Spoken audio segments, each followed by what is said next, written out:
ಬೆಂಗಳೂರು ಫಸ್ಟ್ಗೆ ಮತ್ತೆ ಸ್ವಾಗತ. ಗುತ್ತಿಗೆ ಪೌರ ಕಾರ್ಮಿಕರು ಅದೇನು ಪಾಪ ಮಾಡಿದ್ದಾರೋ ಏನೋ, ಅವರನ್ನ ಸಂಬಳದ ಸಮಸ್ಯೆ ಬೆಂಬಿಡದ ಭೂತದ ರೀತಿ ಕಾಡ್ತಾನೆ ಇದೆ. ಅದರಲ್ಲೂ ಜಯನಗರದ ವಿಭಾಗದ ಪಾಲಿಕೆಯಡಿ ದುಡಿಯೋ ಪೌರ ಕಾರ್ಮಿಕರ ಪಾಡು ದೇವರಿಗೆ ಪ್ರೀತಿ ಅನ್ನೋ ಹಾಗಾಗಿದೆ.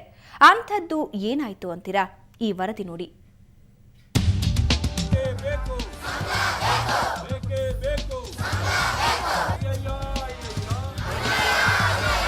ನಗರದಲ್ಲಿ ದಿನ ಬೆಳಗಾದರೆ ಬೀದಿ ಬೀದಿಯಲ್ಲೂ ಕಾಣೋರು ಪೌರ ಕಾರ್ಮಿಕರು. ಸೂರ್ಯ ಮೇಲೆದ್ದು ಬರುವ ಮುನ್ನವೇ ಹೆಚ್ಚು ಕಡಿಮೆ ರಸ್ತೆಗಳೆಲ್ಲ ಕ್ಲೀನ್. ಹೀಗೆ ನಿತ್ಯವೂ ಮೈಮುರಿದು ದುಡಿತಾರೆ ಪೌರ ಕಾರ್ಮಿಕರು. ಬರೋ ಸಂಬಳದಿಂದಲೇ ಬದುಕಿನ ಬಂಡಿ ಸಾಗಿಸ್ತಾರೆ. ಆದರೆ ದಕ್ಷಿಣ ವಿಭಾಗದ ಪಾಲಿಕೆಯಡಿ ಕೆಲಸ ನಿರ್ವಹಿಸುತ್ತಿದ್ದ ಗುತ್ತಿಗೆಯಾಧಾರದ ಪೌರ ಕಾರ್ಮಿಕರಿಗೆ ಕಳೆದ 3 ತಿಂಗಳಿಂದ ಸಂಬಳವೇ ಸಿಕ್ಕಿಲ್ಲ. 3 ತಿಂಗಳ ನಂತರ ಪೌರ ಕಾರ್ಮಿಕರ ಕೈಗೆ ಚೆಕ್ ಏನೋ ಸಿಕ್ಕಿವೆ. ಆದರೆ ಇದೇ ಖುಷಿಯಲ್ಲಿ ಬ್ಯಾಂಕಿಗೆ ಹೋಗಿ ನೋಡಿದರೆ ಚೆಕ್ ಬೌನ್ಸ್ ಆಗಿವೆ. ಚೆಕ್ ಕೊಟ್ಟು 15 ದಿವಸ ಆಯಿತು.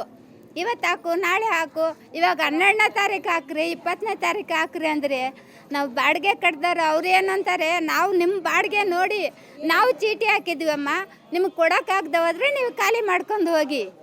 ನಾವು ಈ ಊಟನ ಈ ಕೆಲಸನ ನಂಬಿ ಹೊಟ್ಟೆ ತುಂಬಿಸ್ಕೋಬೇಕು. 3 ತಿಂಗಳಿಂದಲೂ 280 ಗುತ್ತಿಗೆಯಾಧಾರದ ಪೌರ ಕಾರ್ಮಿಕರು ಸಂಬಳವಿಲ್ಲದೆ ಪರದಾಡ್ತಿದ್ದಾರೆ. ಗುತ್ತಿಗೆದಾರರಿಗೆ ಸಂಬಳ ನೀಡುವಂತೆ ಅಂಗಲಾಚಿದ್ರೂ ಪ್ರಯೋಜನವಾಗಿಲ್ಲ.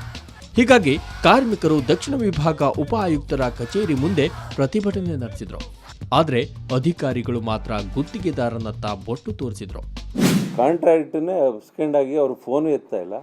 ಈ ಥರ ಅವರಿಂದ ನಮಗೆ ಪ್ರಾಬ್ಲಮ್ ಆಗಿದೆ. ಕಾಂಟ್ರಾಕ್ಟ್ ಇವಾಗ ಅವರು ಚೆಕ್ ತೊಗೊಳೋದಕ್ಕೆ ಬರ್ತಾ ಇಲ್ಲ. ಆ ಪರಿಸ್ಥಿತಿ ಇದೆ. ಕಾಂಟ್ರಾಕ್ಟು ಅವ್ರಿಗೆ ಪೇ ಮಾಡಬೇಕು. ನಾವು ಬೆಳಿಗ್ಗೆಯಿಂದ ಫೋನ್ ಮಾಡ್ತಾ ಇದ್ದೀವಿ, ನಾವು ಅವ್ರನ್ನ ಕಾಂಟ್ಯಾಕ್ಟ್ ಮಾಡಿ ಚೆಕ್ ಕೊಡೋದಕ್ಕೆ ಸಿಗ್ತಾ ಇಲ್ಲ. ನಾಗೇಶ್ ಅನ್ನೋದು ದಿಸ್ ಈಸ್ ದಿ ಪ್ರಾಬ್ಲಮ್ಮು, ಬೇರೆ ಏನು ಪ್ರಾಬ್ಲಮ್ ಇಲ್ಲ. ಗುತ್ತಿಗೆದಾರ ನಾಗೇಶ್ ಅನ್ನೋರಿಂದಲೇ ಈ ಸಮಸ್ಯೆ ಉದ್ಭವಿಸಿದೆ ಅನ್ನೋದು ಅವರ ಆರೋಪ. ಅದೇನೇ ಇರಲಿ, ಇನ್ನಾದರೂ ಪೌರ ಕಾರ್ಮಿಕರ ಸಂಕಷ್ಟವನ್ನ ಅಧಿಕಾರಿಗಳು ಗಂಭೀರವಾಗಿ ಪರಿಗಣಿಸಿದರೆ ಸಾಕು. ಬೆಂಗಳೂರಿನಿಂದ ಕ್ಯಾಮರಾ ಪರ್ಸನ್ ಪ್ರಕಾಶ್ ಜೊತೆ ಶ್ರೇಯಾ ಶೆಟ್ಟಿ, ಸುವರ್ಣ ನ್ಯೂಸ್. ವಿವಾದಗಳ ಮಧ್ಯೆಯೇ ಇವತ್ತಿನಿಂದ ಬಿಎಡ್ ಕಾಲೇಜುಗಳ ಪರೀಕ್ಷೆ ಶುರುವಾಗಿದೆ. ಆದರೆ ನ್ಯೂನ್ಯತೆ ಇರೋ ಕಾಲೇಜುಗಳ ವಿದ್ಯಾರ್ಥಿಗಳಿಗೆ ಪರೀಕ್ಷೆ ಬರೆಯಲು ಅವಕಾಶ ಮಾಡಿಕೊಟ್ಟಿರೋದ್ರಿಂದ ಮತ್ತಷ್ಟು ಗೊಂದಲಗಳಿಗೆ ಕಾರಣವಾಗಿದೆ. ಸಮಸ್ಯೆ ಬಗೆಹರಿಸಲು ಸ್ವತಃ ವಿವಿ ಕುಲಪತಿಗಳೇ ಅಖಾಡಕ್ಕೆ ಇಳಿದಿದ್ದಾರೆ.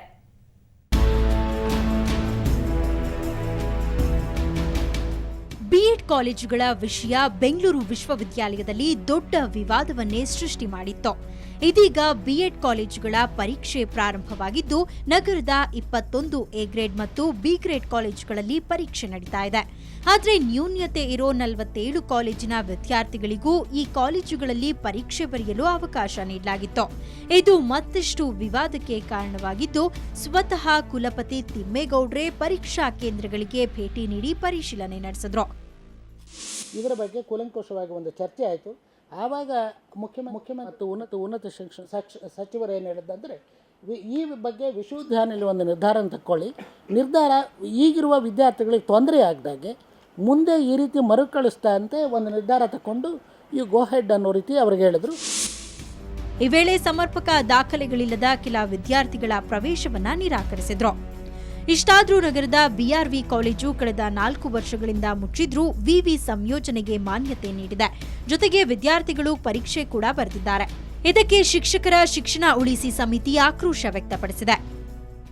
ಬಹಳ ಸ್ಪಷ್ಟವಾಗಿ ಸುಪ್ರೀಂ ಕೋರ್ಟ್ ಹೇಳಿದೆ, ಅಫಿಲಿಯೇಷನ್ ಇಲ್ಲದೆ ಇರುವಂಥ ಕಾಲೇಜಿಗೆ ವಿದ್ಯಾರ್ಥಿಗಳು ಸೇರಿಕೊಂಡ್ರೆ ಅವರ ಬಗ್ಗೆ ಅನುಕಂಪದ ಆಧಾರದ ಮೇಲೆ ಸುಪ್ರೀಂ ಕೋರ್ಟ್ ಅವರ ನೆರವಿಗೆ ಬರೋದಿಲ್ಲ ಅನ್ನುವಂಥ ಒಂದು ವಿಷಯವನ್ನು ಸುಪ್ರೀಂ ಕೋರ್ಟ್ ಹೇಳಿದೆ. ಸುಪ್ರೀಂ ಕೋರ್ಟ್ ಆದೇಶದ ಉಲ್ಲಂಘನೆ ಸ್ಪಷ್ಟವಾಗಿದೆ. ಬೆಂಗಳೂರು ವಿಶ್ವವಿದ್ಯಾಲಯ ಯಾವುದೇ ಕಾರಣಕ್ಕೂ ಕೂಡ BRV ಕಾಲೇಜಿಗೆ ಪರೀಕ್ಷೆಯನ್ನು ಅವರು ವಿದ್ಯಾರ್ಥಿಗಳು ಬರೆಯೋದಕ್ಕೆ ಅವಕಾಶ ಮಾಡಿಕೊಡಬಾರ್ದು.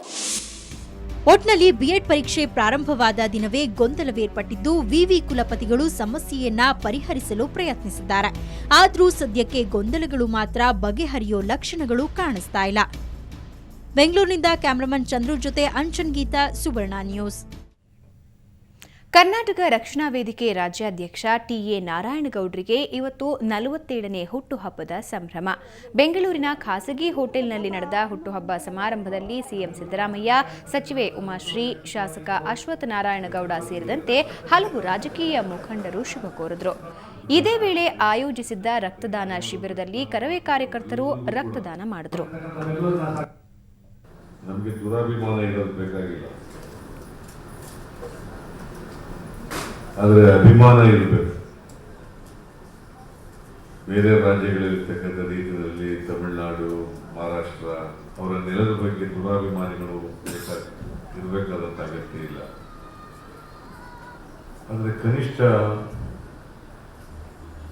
ನಮ್ಮ ತಾಯಿ ಭಾಷೆ ಬಗ್ಗೆ, ನಾವು ಆಡ್ತಕ್ಕಂಥ ಭಾಷೆ ಬಗ್ಗೆ, ನಮ್ಮ ನಾಡಿನ ಭಾಷೆ ಬಗ್ಗೆ ನಾವು ಪ್ರೀತಿಯನ್ನ, ಅಭಿಮಾನವನ್ನ, ಗೌರವ